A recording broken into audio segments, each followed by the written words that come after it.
The Mayan civilization had two different calendars, with names derived from the Yucatec Maya language.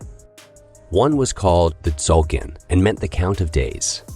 It lasted a total of 260 days and was split into two additional cycles.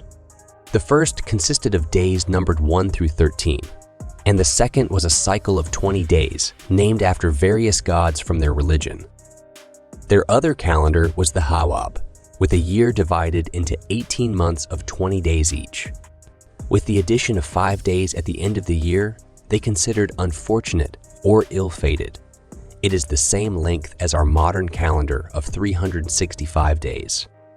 The Hab repeats 52 times, and the Tzolk'in simultaneously repeats 73 times before the two calendars meet up again to begin a new calendar round. Within each 52-year cycle, the calendars complete their own cycles at rates independent of each other. Mayan calendars are so accurate, the records they etched into the stones of pyramids can be used to trace their important historical events. According to Tzolk'in, the Earth had a total of 5 solar ages from beginning to end that represented 5 cataclysms. The year 2012, which caused an uproar, was in the 5th solar era. This was the last solar age tracked by the Mayans, and lasted from 3113 BC to 2012. The earliest solar era was the Matlactyle civilization, also known as the Gendaya civilization, or the civilization of the legendary three-eyed tribe. There are very few historical records referencing the Gendaya civilization. On the map, it was located in the ocean between the African continent and the American continent. According to the records kept by the Aztec civilization, in their most important manuscript Codex Vaticanus, the people of the Gendaya civilization relied on a plant called atzitzintli, or aquatic corn, as their staple food. Men at that time had 3 eyes, and the third eye on the head, which was about 2 centimeters above the brow, was most often emerald-colored. Every man had different superpowers, given to them through this eye. Women didn't have the additional eye, but instead had the power to communicate with the spirits through their uterus. They could talk to the spirits when they were pregnant and decide together whether or not to have children. Africa and the Americas were joined together at that time, but after a great tsunami were separated into the continents we know today.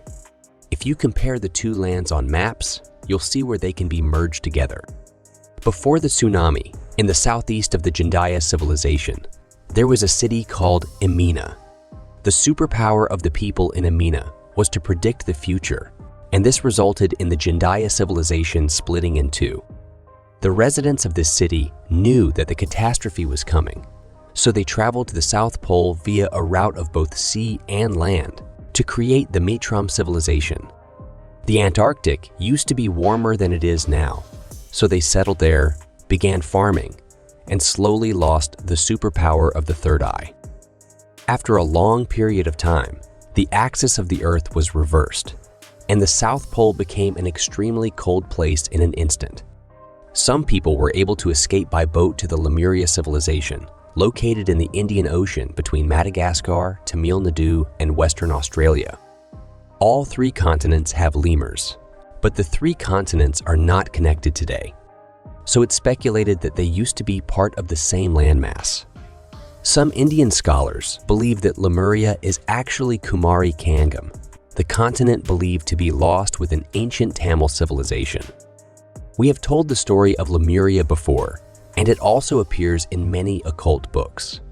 The main argument in books is that this civilization was started by Martians or Pleiadians, and then gradually spread to other ancient civilizations. The Atlantis civilization existed simultaneously with the Lemuria civilization between 200,000 and 15,000 years ago. It is speculated that the Chinese may be descendants of Lemuria, and the legends of half-humans appear in many European and American countries. They include the stories of mermaids, centaurs, unicorns, and others. A mermaid is a beautiful half-human in European mythology, with a human torso and a fishtail rather than legs. It is worth mentioning that mermaids may be real half-humans, but they would have existed in the Atlantis civilization 200,000 to 10,000 years ago. In fact, mermaids were not necessarily beautiful. Just like humans, there was both beauty and ugliness. In China's The Classic of Mountains and Seas, the Southern Classic of Hainan, there is a record of mermaids. The members of the Dairen Kingdom had human faces with fish bodies and no feet. There is also a record of mermaids in the Japanese Konjaku Monogatari. It was said that a mermaid's tears would turn into pearls, and most of a mermaid's appearances are auspicious omens. Moreover, it is said that eating mermaid meat will give you immortality. In Japanese legend, there is a nun who ate mermaid meat and lived for 800 years. Unicorns are another creature in European mythology, popularly depicted with a horn on its head and the body of a pure white horse. To the contrary, unicorns are one of the categories classified under centaurs. A unicorn actually has the upper body of a human and the lower body of a white horse, and also existed in the Atlantis civilization. A centaur is a European mythological being with the upper body of a human and the lower body of a brown horse.